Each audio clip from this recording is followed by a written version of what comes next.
நிலா நடேசனுக்கு thermometer வச்சு temperature check பண்ணுறாங்க. நடேசன் அந்த தெர்மாமீட்டரை இது என்ன குச்சியாட்டு இருக்குமா, கம்பர்கட் முட்டாயாட்டு இருக்குது அப்படின்னு சொல்கிறாங்க. அங்கிள் வாயை திறங்க அப்படின்னு நிலா சொல்ல, நீ குடுமா நானே வச்சுக்கிறேன்னு சொல்லிட்டு தெர்மாமீட்டரை வாங்கி வாயில் வச்சுக்கிறாங்க. நிலா டெம்பரேச்சர் செக் பண்ணதில் ஃபீவர் குறைஞ்சிருச்சுன்னு சொல்கிறாங்க. நீ தான் 2 வேளை மாத்திரை கொடுத்தில, அதில் தான் காய்ச்சல் குறைஞ்சிடுச்சுன்னு நடேசன் சொல்கிறாருங்க. நிலா ரசம் கலந்த சாதத்தை நடேசனுக்கு கொடுக்குறாங்க.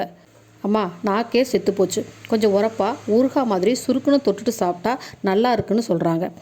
ஆமாம், இவர் தண்ணி போட்டு போட்டு ஊறுகாய் தொட்டு சாப்பிட்டு பழகிட்டாரு.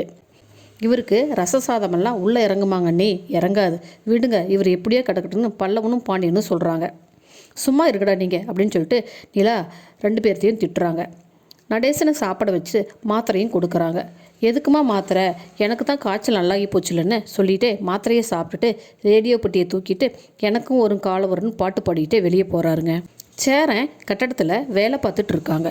வேலையை முடிச்சுக்கிட்டு அங்கே இருக்கிற வாட்ச்மேன் அண்ணாக்கிட்ட சாவியை கொடுத்துட்டு, அண்ணா இந்த டியூபெல்லாம் எடுத்து உள்ளே போட்டுருங்க, இல்லைன்னா காணாமல் போயிடுன்னு சொல்லிட்டு திரும்பி பார்க்குறாங்க. அங்கே நம்ம சந்தா கையில் ஒரு பையோட சேரனுக்காக வெயிட் பண்ணிகிட்ருக்காங்க. சேரன் சந்தாவை பார்த்து, ஏன் சந்தா அனீஸை பார்க்க வந்தியா அப்படின்னு கேட்குறாங்க. அனீஸ் முன்னமே கிளம்பி போயிட்டானே அப்படின்னு சொல்ல, இல்லை நான் உங்களை தான் பார்க்க வந்தேன்னு சொல்கிறாங்க. என்ன பார்க்க வந்தியா, அதுவும் இருட்டி போயிடுச்சே, நேரத்தில் வந்திருக்கலாம்ல, சரி வா போகலான்னு சொல்லிட்டு சேரன் சொல்ல, நை வெயிட் பண்ணுங்க அப்படின்னு சொல்லிட்டு உங்களுக்கு ஸ்வீட் பண்ணி எடுத்துகிட்டு வந்திருக்கேன்னு சொல்கிறாங்க. சந்தா ஒரு பாக்ஸை திறந்து ரசகுல்லாவை எடுத்து தராங்க ஒரு ஸ்பூனால் சேரனுக்கு. சேரனும் ரசகுல்லாவை சூப்பராக இருக்குதுன்னு சொல்லிட்டு சாப்பிட்றாருங்க. சேரனும் சந்தாவுக்கு ஒரு ரசகுல்லாவை எடுத்து கொடுக்குறாங்க.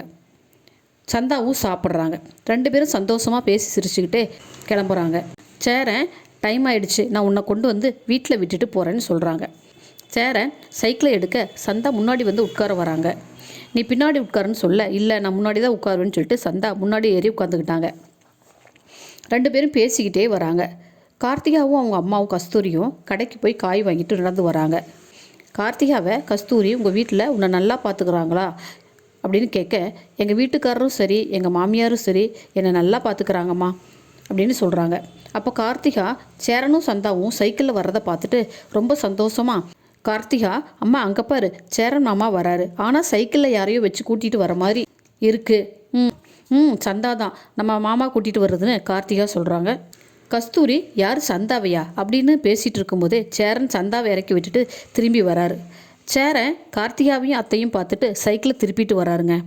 கார்த்திகாவை பார்த்து, கார்த்திகா எப்படி இருக்க, உங்கள் வீட்டுக்கார் நல்லா இருக்காருன்னு கேட்டுட்டு சந்தா கொடுத்த ரசகுல்லாவை கார்த்திகாவுக்கு கொடுக்குறாரு நம்ம சேரன். அத்தை ரசகுல்லா வேண்டான்னு சொல்லிட்டாங்க. கார்த்திகாவும் சூப்பராக இருக்குமாம்மா ரசகுல்லா, என்ன லவ்ஸா அப்படின்னு கேட்குறாங்க. நீ வேறப்பா, இருட்டாயிடுச்சு, பொண்ணு இல்லையா, அதனால தான் அவளை கொண்டு போய் வீட்டில் விட்டுட்டு வந்தேன் அப்படின்னு சொல்லிட்டு சேரன் சிரிக்கிறாருங்க. கார்த்திகா அவங்கள வம்பு பண்ணுறாங்க. சேரன் வீட்டுக்கு வராருங்க. வீட்டில் எல்லாரும் உட்காந்து பேசிகிட்டு இருக்காங்க. சேரன் நடேசங்கிட்ட உடம்பு பரவாயில்லையாப்பா அப்படின்னு கேட்டுட்டு ரசகுல்லாவை எடுத்து எல்லாருக்கும் கொடுக்குறாங்க. ஏது ரசகுல்லான்னு கேட்க, சந்தா கொண்டு வந்தாங்கன்னு சேரன் சொல்கிறாரு. ஓ சந்தா கொண்டு வந்தாங்களா அப்படின்னு கிண்டல் பண்ணிக்கிட்டே ரசகுல்லாவை சாப்பிட்றாங்க நம்ம நிலா, பல்லவன், பாண்டியன், சோழன் எல்லாரும். சேரன் வெக்கப்பட்டுட்டு வீட்டுக்குள்ளே ஓடி போயிடுறாருங்க. சோழனுக்கு விடாமல் ஃபோன் பண்ணுறது மெசேஜ் பண்ணுறதுனால ஃபோனை சுவிட்ச் ஆஃப் பண்ணி வச்சுட்டு வாசலில் நின்றுட்டு இருக்காரு நம்ம சோழன். அப்போது காயத்ரியோட ஃப்ரெண்ட்ஸ் 2 பசங்க சோழன் வீட்டுக்கு வராங்க. சோழங்கிட்ட, என்ன ப்ரோ இப்படி பண்ணிட்டீங்க, காயத்ரி உங்களை நினச்சி அழுதுகிட்டே இருக்கா அப்படின்னு சொல்ல, என்ன நினச்சி அழுதுகிட்டு இருக்காளா, காயத்ரியே என்ன நினச்சி அழுகணும் அப்படின்னு சொல்லி சோழன் சொல்கிறாரு. நீங்கள் தான் அவ கூட ரொம்ப க்ளோஸாக பழகுனீங்க, இப்போது லவ் இல்லைன்னு சொல்லிட்டீங்க அப்படின்னு கேட்குறாங்க. அதுக்கு சோழன், நான் ஒரு ஃப்ரெண்டாக தான் பழகினேன் அப்படின்னு சொல்கிறாங்க. அப்போது பாண்டியன் வந்து விசாரிக்கிறாரு.